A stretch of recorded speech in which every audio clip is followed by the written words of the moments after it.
আসসালামু আলাইকুম। আপনারা সকলে কেমন আছেন? আশা করি সকলে অনেক ভালো আছেন।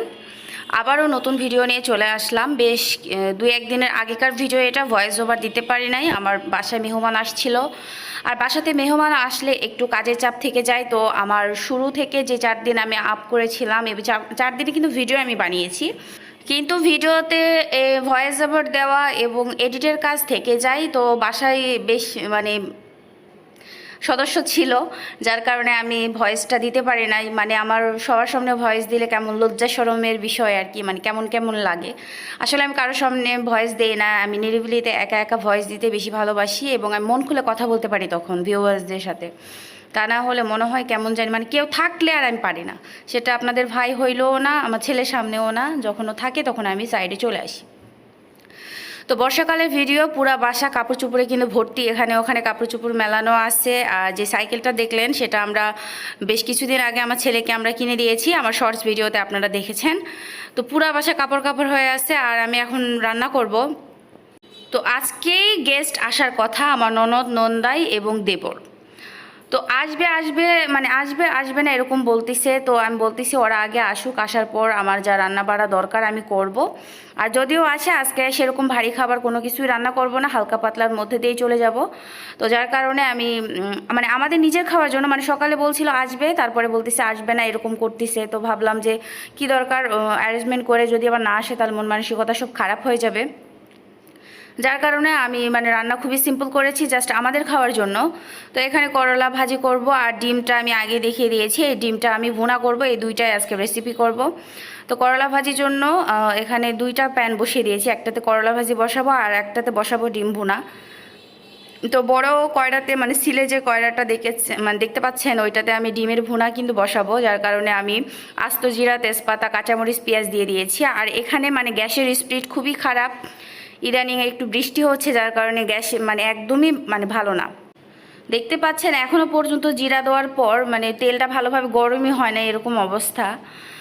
তো এর মধ্যে কিন্তু আমি করলা ভাজির পেঁয়াজ কাঁচামরিচও ওই প্যানে দিয়ে দিয়েছি, ননস্টিক প্যানে। আর এখানে আমি ডিম ভুনা করব। তো দুইটাই আগে ভালো করে ভেজে নিব। তো এই যে হালকা ব্রাউন কালার চলে আসছে, ওইদিকে করলা ভাজির কিন্তু হলো মানে পেঁয়াজটা ভাজা হয়ে গিয়েছে। এখন ওখানে আমি আস্তে আস্তে ওই লবণ আর হলুদ দিয়ে দিব, আর সামান্য একটু গুঁড়ামরিচও দিয়ে দিয়েছি, কারণ ঝালটা কাঁচামরিচের সেরকম ঝাল না। আর এখানে একটু সামান্য বাটা মশলা দিয়ে দিব, দিয়ে দেওয়ার পর ভালো করে একটু ভেজে নেব। ভেজে নেওয়ার পর কিন্তু আমি এখানে করলা আর আলুগুলা কুচি করে নিয়েছিলাম, সেগুলো দিয়ে দিব। আমি আজকে কাটাকাটি সেরকম করি নাই, যার কারণে কাটাকাটি ভিডিওটা আপনাদের সঙ্গে শেয়ার করি নাই। এখানে শুধু আলু আর করলা ঝুরি করে কেটে নিয়েছি, আর পেঁয়াজ আর কাঁচামরিচ, আর কাটাকাটি কিচ্ছু নাই। এই জন্য আমি বেশি মানে ভিডিওটা আপনাদের সঙ্গে শেয়ার করতে পারি নাই। তো করলা আর আলুগুলো দিয়ে দেওয়ার পর সুন্দরভাবে নাড়াচাড়া দিয়ে এটাকে ভেজে নিচ্ছি, আর সামান্য একটু সেদ্ধর জন্য পানি দিয়ে দিলাম।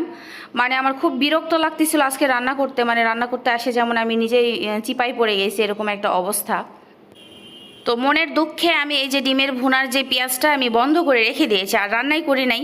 পরে আপনার হলো ওই যে এই করলাতে যে পানিটা দিয়েছি, এই পানিটা দিয়ে দেওয়ার পর কিন্তু আমি চলে গিয়েছিলাম গোসলে।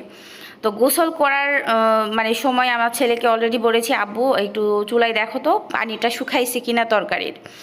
তো বলতেছে আম্মু এখনও শুকায় নাই। আর একবার বললাম তো শুকাইছে, চুলাটা অফ করে দিয়েছিল। তো আমি এসে আবারও চুলাটা জ্বালে একটু নাড়াচাড়া দিয়ে ওটা নেমে রেখেছি, ওটা আবারও দিতে হবে। আর ওই যে ডিমের ভুনাটা রেখেছিলাম মানে করার জন্য পেঁয়াজ টিয়াজ ভেজে রেখেছিলাম, সেটাও মোটামুটি আমার ভাজা হয়ে গিয়েছে। ঝাল, লবণ, হলুদ, বাটা মশলা এগুলো সব কিছু দিয়ে আমি সুন্দরভাবে হলো মশলাটা কষিয়ে নিব। এখানে কিন্তু আমি আগে আস্ত যে গরম মশলা ছিল সেটাও দিয়ে দিয়েছি, এটা বাগারের সময় আপনারা খেয়াল করেছেন কিনা জানি না। তো এখানে একটু পানি দিয়ে আমি এটাকে ভালো করে কষিয়ে নিব। আসলে মানে গ্যাস, আমরা লাইনের গ্যাস ব্যবহার করি, যার কারণে মানে খুবই প্যারার মধ্যে থাকতে হয়, কখন লাইনের গ্যাস আসে না আসে, মানে সব সময় থাকে একটু কম আর বেশি, কিন্তু কম আছে কিন্তু কোনো তরকারি খেতে মজা লাগে না। তো 2টা চুলা জ্বালালে কিন্তু কারোই গ্যাস থাকবে না, এই জন্য আমি একটা চুলাতেই রান্না করতেছি। তো ভাজিটা মোটামুটি হয়ে গিয়েছে, আর একটু নাড়া দিব সবার শেষে আর কি। আর এখানে কিন্তু আমি ডিমের যে ভুনাটা করব, মানে ডিম ভেঙে আর ভুনা করব আর কি। তো এই ভুনা করার জন্য পেঁয়াজটা ভালো করে কষিয়ে নিয়ে সুন্দরভাবে পানি দিয়ে দিয়েছি ফুটানোর জন্য। তো ঝোলটা ফুটে আসলে এখানে আমি একটা একটা করে ডিম ভেঙে দিয়ে দিব। তো এই ডিমের ঝোলটা আমার মানে 2বার করা বাসাতে, মানে আমার নিজে হাতে। আপনারা অলরেডি একটা ভিডিওতে দেখেছেন, আমি প্রথমবার করেছিলাম, বাট এটা আমার সেকেন্ড টাইম। মানে খুবই মজা লাগে এই ডিম ভুনাটা, মানে সমস্ত মশলা ডিমের মধ্যে সুন্দরভাবে চলে যায়। সেদ্ধ করে ডিম ভুনা করলে কিন্তু সব কিছু যায় না, যদিও চিড়ে কেটে দেওয়া হয়, কিন্তু এরকম টেস্ট আসে না। এক একটা রান্নার এক একটা টেস্ট, তো কোনোটার সঙ্গে কোনোটা তুলনা করা যায় না, যে যার মতো সুন্দর।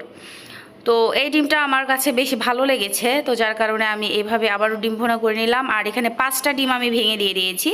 দিয়ে দেওয়ার পর সুন্দর করে ঢাকনা দিয়ে চেপে রেখে দিয়েছি। সুন্দরভাবে বলক এসে একটু ঝোলটা কমে যখন যাবে, তখন এইটা ঢাকনাটা উঁচু করে আমি একটু দেখে নিব যে রান্নাটা ঠিক আছে কি না।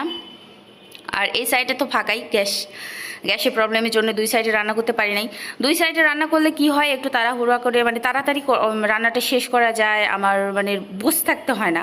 আসলে আমি একটা একটা করে রান্না করতে বোর হয়ে যায়, মানে ভালো লাগে না। বেশি রান্না করব, মানে 2 দিকে রান্না করব, ব্যস্ততার মধ্যে থাকবো কাজের সময়, আমার এটাই বেশি ভালো লাগে। তো সামান্য একটু ঝোল চেক করে দেখেছিলাম, একটু লবণটা কম ছিল, সামান্য একটু লবণ দিয়ে এটাকে একটু ঝাঁকিয়ে দিয়ে এটা মানে রান্নাটা আমার হয়ে গিয়েছে। এটাকে এখন আমি নেমে নিব।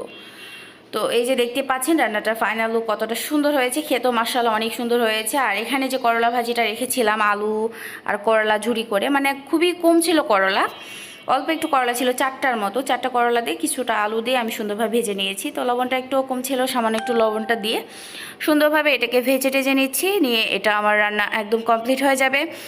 তারপরে কি করার, এই যে রান্নাবাড়ি শেষ করে, গোসল তো আগে করেছি, আর রান্নাবাড়ি শেষ করে যখন নামাজ পড়ি, নামাজ পড়ার সময় আমার ননদ ফোন দিয়ে বলতেছে যে, মানে আমি তো নামাজ পড়তেছিলাম, আমার ছেলে ফোন ধরে বলতেছে যে ভাবি আমি হলো আসতেছি, মানে ছেলেকে বলতেছে তোমার আম্মুরে বলো যে আমরা যাচ্ছি। আর এর মধ্যে তো আমার ভাতটাও আজকে রান্না করতে হবে, একটু ভাতও বসিয়ে দিয়েছি। আর চুলাপাড়ে যে অবস্থা ছিল সেটাও আমি ক্লিন করে নিয়েছি। তো ওরা আসার কথা শুনে তো ভাবলাম আজকে আর ভারী কিছু রান্না করব না। তো দেশ থেকে ট্যাংরা মাছগুলো আমি নিয়ে এসেছিলাম, তো সেই ট্যাংরা মাছগুলো আমি সুন্দরভাবে ভুনা করে নিচ্ছি। মানে নর্মালি ভুনা আমি যেভাবে করি আপনারা দেখে থাকেন, ঠিক সেভাবে আমি ভুনাগুলো করে নিচ্ছি। তো এই যে এই ভুনা করে আজকে রাতটা পার দিব। তো আগামীকালের মানে রেসিপিগুলো রান্নাগুলো সব কিছু আপনাদের সঙ্গে শেয়ার করব, আমার সঙ্গে থাকবেন।